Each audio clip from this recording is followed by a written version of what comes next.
Alam nyo ba kung bakit ang pressure cooker ay pwedeng sumabog? Sa katunayan, ang inventor nito ay naglagay na ng iba't ibang feature sa design nito para maiwasan ang pagsabog. May 3 valve sa takip nito.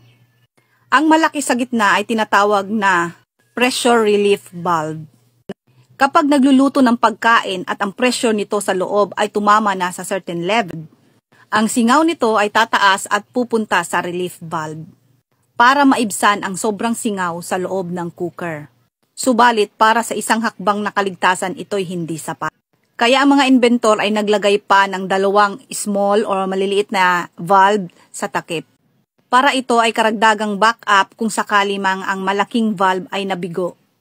At kapag ang pressure cooker ay umiinit, ang temperatura nito sa loob ay nagpapatuloy sa paglaki. So kailangan ang takip nito ay siguradong nakalak para maiwasan ang disgrasya. At ito'y maging dahilan sa pagtalsik ng takip. Gayunpaman, ang pagkain ay mabilis na maluluto at lumambot. Kung sakali man ang tubig nito sa loob ng cooker ay mataas sa 3/4 sa kanyang capacity, ang tendency ay magbabara ito sa exhaust pipe.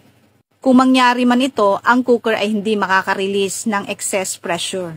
Kung ang pressure nito ay nag-exceed na, kadalasan ang takip nito ay tatalsik at magkukos ng pagsabog. So, dapat pag naglagay ng tubig, nasa 2/4 lang or 50% or kalahati ng tubig sa buong capacity ng lagayan or ng cooker. At additional din, kapag naglilinis ng cooker, ay kailangan linising mabuti at tanggalin yung mga food residue o yung mga latak na naiiwan sa takip ng cooker. So, para maiwasan din ang mga pagbara-bara nito. So, kayo, gumagamit ba kayo ng pressure cooker? Ako gumagamit ako at konting pag-iingat lang din. Kung umabot kayo dito sa dulo, please follow me and like and share na din. Salamat!